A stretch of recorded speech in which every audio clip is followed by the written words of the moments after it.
پاکستان میں سال 2026 کا آغاز ہو گیا ہے، جس پر ملک بھر میں جوش و خروش کے ساتھ جشن منایا گیا۔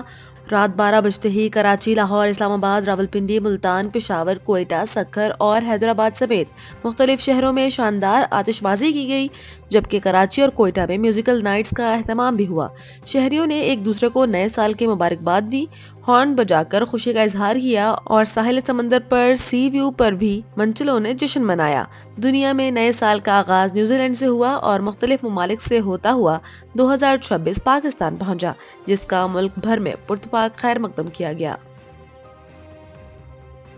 وزیر اعظم شہباز شریف نے قوم کو نئے سال 2026 کی مبارکباد دیتے ہوئے کہا کہ 2025 کا سال دفاع وطن کے حوالے سے تاریخ میں سنہرے حروف سے لکھا جائے گا، جب مسلح افواج اور قوم نے شانہ بشانہ دشمن کے عزائم کو ناکام بنایا۔ اپنے پیغام میں وزیر اعظم نے نئے سال کے لیے ملکی سالمیت، قومی ہم آہنگی، معاشی خوشحالی اور سماجی استحکام کی دعا کرتے ہوئے کہا کہ حکومت معاشی اصلاحات کو مزید تیز رفتاری سے آگے بڑھائے گی۔ انہوں نے شہداء کو خراج عقیدت پیش کیا، عالمی امن، رواداری اور بقائے باہمی کے فروغ کے عزم کا اعادہ کیا اور کشمیر اور فلسطین کے مظلوم عوام سے یکجہتی کا اظہار کیا۔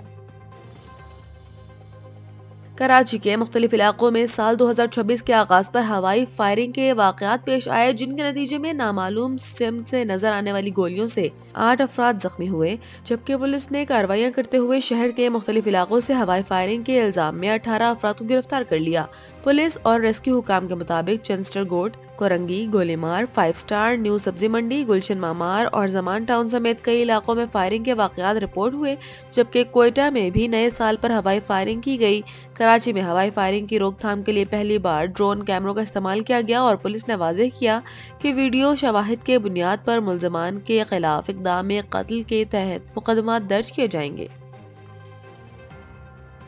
پاکستان ادارہ برائے قانون سازی، ترقی و شفافیت نے پاکستان میں جمہوریت کے معیار پر سال 2026 کی جائزہ رپورٹ جاری کرتے ہوئے کہا ہے کہ اگرچہ جمہوری ادارے بظاہر اپنی ساخت برقرار رکھنے میں کامیاب رہے، تاہم ہائبرڈ طرز حکمرانی کو مزید استحکام مل رہا ہے۔ رپورٹ کے مطابق 27ویں آئینی ترمیم محدود بحث اور اتفاق رائے سے منظور ہوئی، جبکہ قومی اسمبلی اور سینٹ میں قائد حزب اختلاف کے خالی عہدوں کے باعث پارلیمانی نگرانی کمزور رہی۔ پلڈاٹ نے عدلیہ میں ڈھانچہ جاتی تبدیلیوں، نئی وفاقی آئینی عدالت کے قیام، کم ووٹر ٹرن آؤٹ، سیاسی عدم دلچسپی، مقامی حکومتوں کی عدم موجودگی اور پیکا قانون میں ترامیم کے نتیجے میں میڈیا اور شہری آزادیوں کا دائرہ محدود ہونے کی نشاندہی کی گئی ہے۔